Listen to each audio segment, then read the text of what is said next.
UP के उप मुख्यमंत्री केशव प्रसाद मौर्य जाना पहचाना नाम है पूरे देश में। परिवर्तन यात्रा पश्चिमी राजस्थान से जो निकली उसके समापन में शिरकत करने के लिए जोधपुर आ रहे हैं। लगातार जोधपुर के दौरे पे 2 दिन से है। सर, किस तरह से परिवर्तन यात्रा में देखने को मिल रहा है लोगों का रुझान?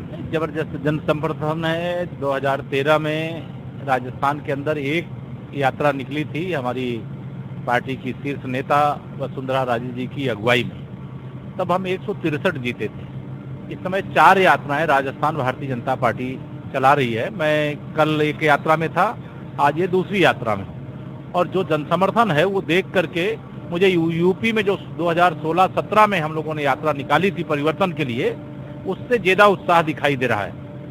इससे स्पष्ट लग रहा है कि कांग्रेस का सुपड़ा पूरी तरह से राजस्थान से, जैसे लोकसभा चुनाव 2014-2019 में साफ हुआ, वैसे 2023 के विधानसभा चुनाव में कांग्रेस जा रही है। भाजपा प्रचंड बहुमत के साथ आ रही है। किन मुद्दों को लेकर राजस्थान में आप लोग चुनाव लड़ेंगे?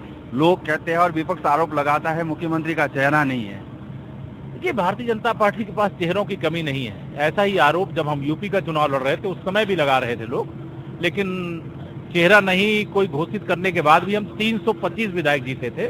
और यहाँ तो चेहरे ही चेहरे हैं। अगर अकाल है तो वो कांग्रेस के पास है, भारतीय जनता पार्टी के पास नहीं है। उनकी आपस की लड़ाइयां हैं। भाजपा के पास चेहरे कई हैं, और जब विधानसभा का चुनाव होगा उस समय विधायक दल राष्ट्रीय नेतृत्व के मार्गदर्शन में चेहरा तय कर लेगा। लेकिन अभी यह मान के चले कि यह कोई विषय ही नहीं है जनता के ध्यान में, कार्यकर्ता के ध्यान में, राजस्थान के ध्यान में। अभी एक ही लक्ष्य है कि श्री अशोक गहलोत की अगुवाई वाली कांग्रेस की भ्रष्ट सरकार, कानून व्यवस्था जिसके शासन में ध्वस्त है, ऐसी सरकार जो कुछ का साथ कुछ का विकास करती है, ऐसी सरकार जो दंगाइयों अपराधियों का साथ देती है और जो आतंकी हमले करने वालों के खिलाफ पैरवी करना चाहिए वो पैरवी करने से बचती है, ऐसी सरकार को उखाड़ फेंकने का जनता ने मन बना लिया है। और यहाँ कमल खिलने जा रहा है, भाजपा की सरकार बनने जा रही है। यूपी में बुलडोजर है जो आतंकीवादी या जो बदमाश प्रवृत्ति के इंस्टीट्यूशनल लोग हैं उनके मकान तोड़ने के काम आ रहा है। राजस्थान में जो है बुलडोजर वो फूल बरसा रहा है। देखिए, 2 चीजें ध्यान रखिएगा कि उत्तर प्रदेश में जब भाजपा की सरकार नहीं थी, सपा की थी, तो उस समय अपराधियों से, दंगाइयों से, भ्रष्टाचारियों से वहां की पुलिस और प्रशासन डरता था। लेकिन जब भाजपा सरकार आई तो वही पुलिस, वही प्रशासन से वहां का अपराधी डरता है, वहां का दंगाई डरता है, वहां का भ्रष्टाचारी डरता है, क्योंकि हम विधि रूप से उनके खिलाफ कोई रहम किए बगैर अगर किसी ने अपराध किया, जैसा अपराध किया है वैसे उनको सजा देने और दिलाने का काम किया है।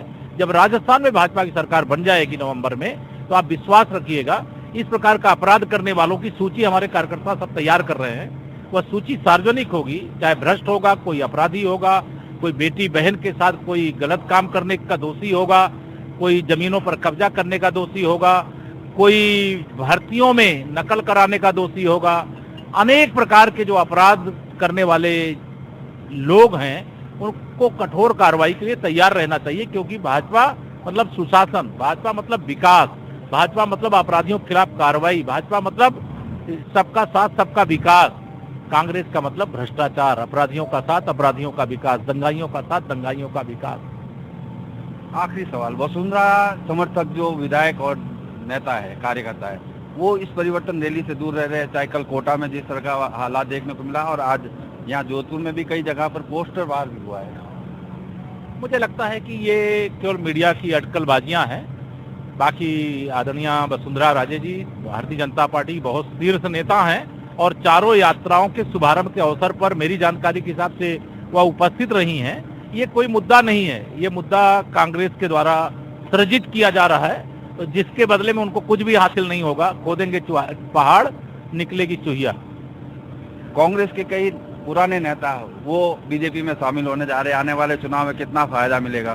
देखिए, जब जनता जो है किसी पार्टी का साथ छोड़ना शुरू कर देती है तो नेता मौसम को समझते हैं, और जब उनको ये समझ में आता है कि कांग्रेस न तो वर्तमान में बचने वाली है न भविष्य में रहने वाली है, भाजपा ही वर्तमान है, भाजपा ही भविष्य है, तो जो समझदार राजनीतिक नेता हैं जिनकी छवि अच्छी है और जो भाजपा परिवार का हिस्सा बनते हैं उनका भाजपा स्वागत करती है, भाजपा में शामिल करती है। और जो गलत लोग होंगे वो भाजपा में आएंगे नहीं, जो अच्छे लोग होंगे, राजनीति के माध्यम से समाज की, देश की सेवा करना चाहते हैं, भाजपा में आएंगे, उनका स्वागत है। एक आखिरी सवाल, नई संसद और महिला बिल पास आरक्षण को लेकर, ये माननीय प्रधानमंत्री श्री नरेंद्र मोदी जी के नेतृत्व में भारत स्वर्ण युग में प्रवेश कर गया है। भारत विश्व का नेतृत्व आज कर रहा है, विश्व गुरु का नामकरण होना बाकी है। दुनिया के अंदर भारत पहला देश है जहां 33% मातृशक्ति को आरक्षण दिए जाने का बिल लोकसभा ने पास कर दिया, आज राज्यसभा में पास होने जा रहा है। कहने में और करने में बहुत अंतर होता है। कांग्रेस ने बहुत कुछ कहा है आजादी के बाद से, लेकिन किया उसने कुछ नहीं है। भारतीय जनता पार्टी ने जो कहा, जब कहा, जैसा कहा, वो करके दिखाने का काम किया है। महिला बिल पास हो गया है, मैं महिलाओं को बधाई देना चाहता हूं, और माननीय नरेंद्र मोदी जी ने जो इतिहास रचा है, उनके लिए कोई शब्द मेरे पास ऐसे नहीं है। मैं तो इतना ही कहता हूं कि विश्वास करो तुम मोदी पर, यह नव युग का निर्माता है। ऐसा नेता इस धरती पर एक बार ही आता है। तो ये थे यूपी के उप मुख्यमंत्री केशव प्रसाद मौर्य। बता रहे हैं परिवर्तन यात्रा में लोगों में काफी उत्साह है, और तमाम जो नेता कांग्रेस छोड़कर बीजेपी ज्वाइन कर रहे हैं या दूसरे कार्यकर्ता आ रहे हैं, ये बताता है कि कांग्रेस से लोगों का मोह भंग हो गया है और विधानसभा चुनाव 2023 में बीजेपी की सरकार प्रचंड बहुमत से बनेगी। अरुण हर्ष, NDTV राजस्थान, जोधपुर।